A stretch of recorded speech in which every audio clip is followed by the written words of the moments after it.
Հաստատում եք, որ դուք եւս չեք լինելու ԿՊ-ի նախընտրական ցուցակում, ինչու հարցը Մենք հանգիստ կանչեցիք, ասեցի գալիս որ եմ, ամեն ինչ եկել եմ։ Հայաստանում լավ է, արդեն ժամանակն է, որ դուք էլ զբաղվեք ձեր սիրած գործով։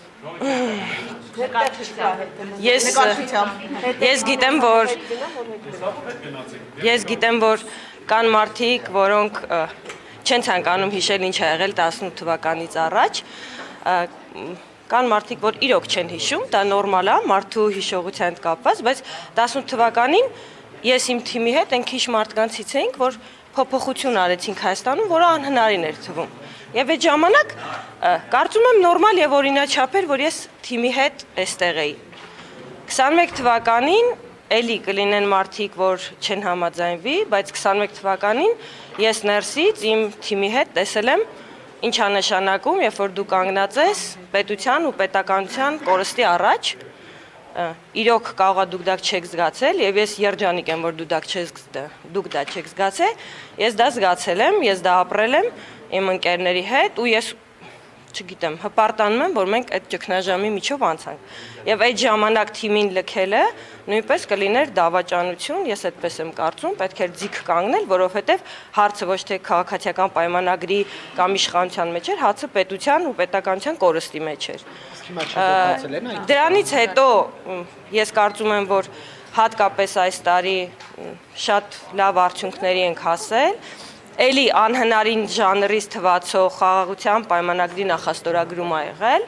ես հպարտանում եմ բոլոր այն մարդկանցով, ովքեր այդ ճանապարհը կարողացել են անցնել, որտեղ մենք բոլորս այն կարգի կորուստներ ենք ունեցել։ Նարեկ ջան, ձեզանով եմ հպարտանում, որտեղ դուք եք մեր հետ այդ ճանապարհ անցել։ Ով որ անցել է ու օգուտ ա բերել պետությանը, բոլորով հպարտանում եմ։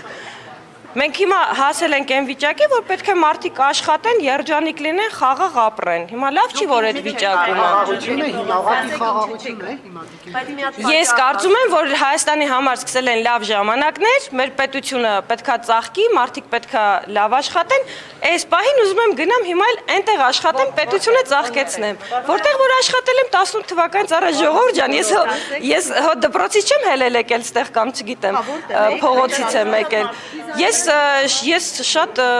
կեսագրությունից չեք նայում, ես իմ կյանքում 16 տարեկանից սիրելիներս աշխատել եմ 16 տարեկանից մինչև այսօր, բացառությամբ մի 2 տարի, որ երեխա եմ ունեցել, չեմ կարողացել, ամեն օր աշխատել եմ, հիմա գնում եմ այնտեղ աշխատել, մեծ պլաններ ունեմ, լավ, ուզում եմ ստեղծագործեմ, ուզում եմ նոր բիզնես պլաններ ունեմ, ուզում եմ Հայաստանի տնտեսությանը օգուտ բերեմ, վատ է։ Եկան պատկանները, մի քանի սեզոն եղան գումարում, ավելի ճիշտ եղան պատգամավոր, հիմա գնում են բիզնես դնելու, այսինքն պատգամավոր Ջան, դուք առաջին անգամ չեք ինձ խայթում, ես 18 թվականից առաջել եմ բիզնեսով զբաղվում, լսում եմ։ Հիմա ըստ էության պատգամավորի գործը այդպես եկամտաբեր է եւ կարելի է աշխատել, եւ հետո գնալ բիզնես դնել։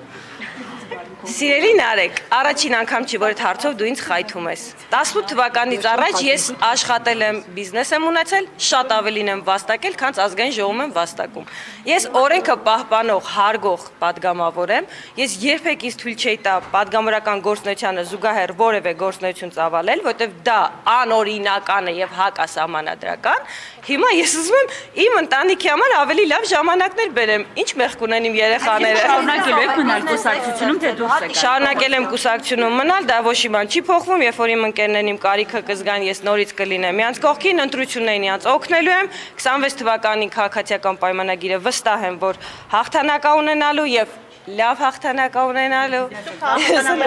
Իսկ դուք բիզնեսի որ ճյուղն եք ընտրել։ Ես համարում եմ, որ քաղաքականությունից դուրս կյանք կա, ես տեսել եմ 30 տարվա մեջ ոնց են եկել մարդկանց ժամանակ եւ իրենք չեն գիտակցել, որ ժամանակը եկել է գնալու, պետքա սթափ լինել, պետքա հասկանալ, եթե արել ես այս պահին ուրիշ տեղ ես տեսնում, պետքա հանգիստ գնաս, չվախենաս։ Կարող է կան մարդիկ, օրինակ 30 տարվա մեջ ես տեսել եմ քաղաքական գործիչների, որոնք կարճել են քաղաքականից չեն գնացել։ Ես ընկալել եմ, որ այդ մարդը այդտեղից դուրս ոչինչ չի կարող անել։ Բացարձակապես ես սիրում եմ իմ թիմը, ես նույն ձև վերաբերում եմ պարոն Փաշինյանին, ես ոչ մեկից հիասթափված չեմ։ Ինքը իմ ավագ ընկերն է, կուսակցությունը, որի համահիմնադիրներից մեկը ես եմ եղել, ԿՊ-ից ոչ միտեղ չեմ պատրաստվում։ Ինքնակամ եք գնում, հարցս կներեք, էլի ինքնակամ եք դուք։ Ամբողջությամբ ինքնակամ։ Բայց դուք միշտ տարբեր կապ Նախուշի արդյոք պատասխանատվությունից, որովհետև առաջիկամ ծանրագույն որոշումներ պետք է կայացվի, խորհրդանում նաև Ես արդեն ասեցի, մենք ես վստահ եմ, որ կհասցնեմ, արդեն մեկը Արդեն մի համաձայնագիր եկել է, ես քվեարկել եմ եւ նորից կքվեարկեի։ Ես կարծում եմ չկա ավելի լավ բան, քան խաղաղ պետության մեջ ապրելու արարելը։ Կհասցնեմ դեռ մյուս ձեր ասած ինտրիգային բաները քվեարկել, նոր գնալ։ Փախուստ չի։ Փախուստ կներ 21 թվականին։ Եվ մենք տեսանք այդ փախուստը։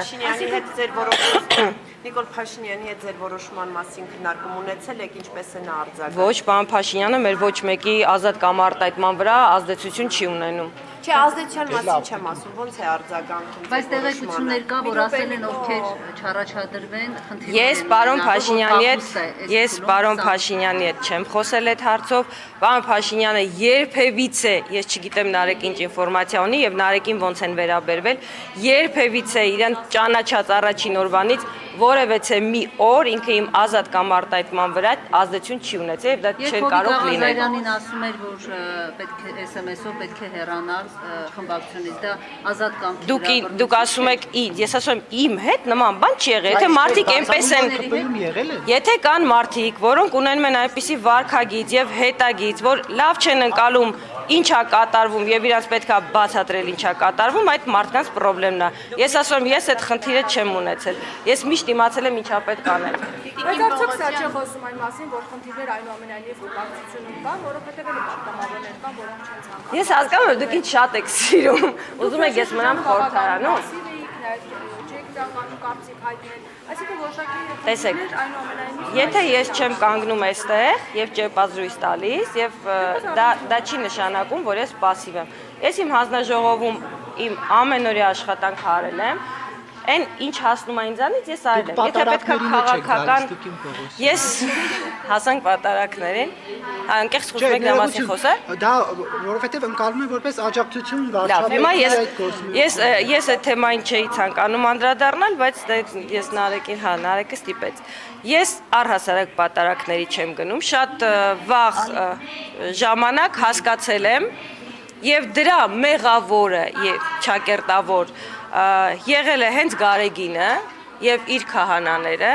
դա այսօր չի եւ 18 թվականից հետո չի որ եղել։ Ես իմ համար հասկացել եմ, որ այդ մարդիկ էտալոնը չեն, որտեղ ես պիտի պատարակի գնամ, իրանց վարքը նաեւ 30 տարվա ընթացքում բերել է ինձ այդ մտքի, որ եթե ես Աստծո հետ խոսելու բան ունեմ, իմ միջնորդը ոչ Գարեգինը, ոչ նրա նման քահանաներն են, ոչ էլ շենքը, եթե ես Աստծո հետ խոսալու կարիք ունեմ, ես հիմա ձեր հետ այստեղ կանգնածել կարամ Աստծո հետ խոսամ, դրա համար ինձ պետք չի որևէ տեղ գնալ։ Իսկ եթե ես 30 տարի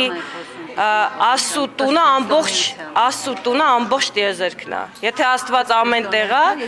դե ես էլ ձեզ ասում լավ չեք ընկալում ուրեմն քրիստոնեությունը, եթե Աստված ամենուր է եւ ամեն ինչի մեջ, ուրեմն Աստված իմ ու ձեր մեջ է ու իր համար տուն գոյություն չունի։ Իր սաղ տունը տիեզերքն է։ Պողոսյան, ձեր հավատի հետ կապված դուք մի հայտարարություն արեցիք շատ մի քանի տարի առաջ, որը բավականին քննարկվեց, որ եթե մի տող անգամ Փաշինյանը գրեր բյուջեում, դուք դրան կքվեարկեիք։ Դուք չէիք կարող դա մոռանալ, չէ՞։ Ես չեմ մոռանում ոչինչ։ Հիմա ձեր հավատը Նիկոլ Փաշինյանի հանդեպ եկեղեցուն դուք ասում եք Գարեգինը լսեցի, ես ձեզ հասկացա։ Հիմա ես այդ հավատը այդքան անստասան է մնալու միշտ եւ ինչով է պայմանավորված Փաշինյանի հանդեպ այդ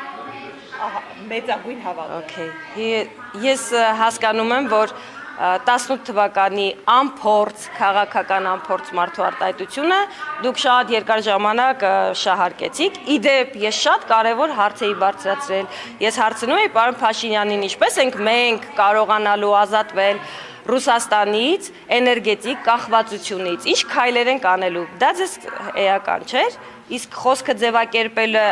եթե դու փորձ չունես քաղաքականությամբ, դա ամոթ բան չի, ես չեմ ամաչում։ Ես ամեն օր սովորում եմ։ Այսօր ձեր հետ զրուցելուց ես այդ կաշկանդվածությունը չունեմ։ Դա համար պետք է ճանապարհ անցնել։ Ես քաղաքական ճանապարհ չէի անցել, որ այդպեսի բան ասեի։ Ինչ վերաբերում է պարոն Փաշինյանին, եթե ես վստահ լինեի, որ ինքը վատ բան անում կամ սխալ բան անում, ես շատ ավելի շուտ կհեռանայի։ Ես վստահ եմ, որ ինքը ճիշտ ճանապարհով է գնում եւ վստահ եմ, որ ինքը Հայաստանի համար լավագույնն է անում եւ դուք իհարկե կարողա չեք ճանաչում այդ մարդուն, դրա համար չեք այդտենց ռեակցիա եք տալիս։ Ես չգիտեմ ավելի պետականամետ եւ Հայաստանը ավելի շատ սիրող մարդ, քան Նիկոլ Փաշինյանն է։ քաղաքացիական պայմանագիր բուսակցությունը բարեվարկության կանոնագիրք է ընդունել,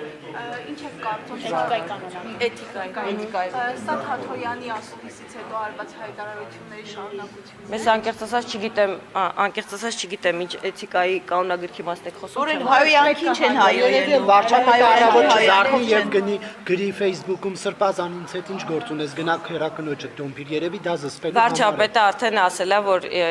ինքը չպետք է այդպես աներ, ինքը իր ասացի համար նեղություն խնդրում է, չեք ստիպում ես չեմ ասել, դες բանից չեք ստիպում ես նեղություն խնդրեմ։ Մի փուլում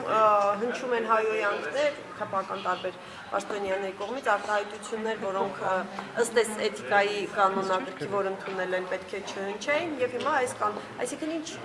Շողիկ ջան, ես երբեք ոչ մեկին չեմ հայոյել։ Ես կարծում եմ հայոյանքը վատ բան է, հատկապես քաղաքական դաշտում։ Հայոյում եմ արդեն ժամանակ եւ սպառվում են փաստարկները, չի կարելի հայոյել ոչ մեկին։ Նույնիսկ եթե ինձ ահա որ դուր չի գալիս Նարեկի հարցերը կամ այն խայթոցները, չի կարելի Նարեկին հայոյել, ոչ մեկին չի կարելի։ Հիմա եթե որևէ մեկը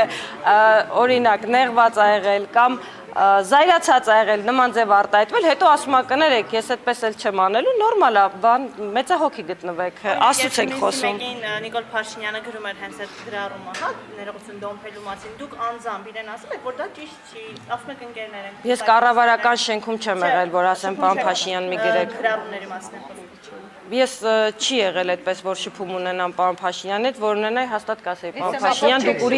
դուք ուրիշ մակարդակի մարդ եք, մի արեք տենց, նույնիսկ եթե զայրացած եք կասեի, բայց առիթ չի եղել։